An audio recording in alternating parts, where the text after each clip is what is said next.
D I G asset zone doctor Farooq Ali کی زیر صدارت محرم الحرام کی سیکیورٹی انتظامات کا جائزہ لینے کے لیے ایک اجلاس کا انعقاد کیا گیا۔ اجلاس میں S S P East, Malir, Korangi, اہل تشیع کے علماء کرام، جلوسوں کے پرمٹ ہولڈر اور اسکاؤٹس کے نمائندوں نے شرکت کی۔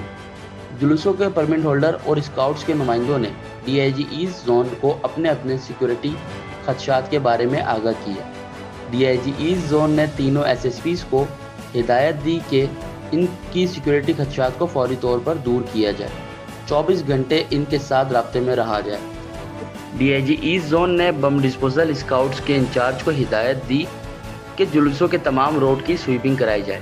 D I G asset zone نے ایس ایس پی ایسٹ کو ہدایت دی کہ مرکزی جلوس کی سویپنگ بم ڈسپوزل اسکاؤٹ سے کرائی جائے اور اونچی عمارتوں پر سنائپر رائفل والے جوان تعینات کیے جائیں۔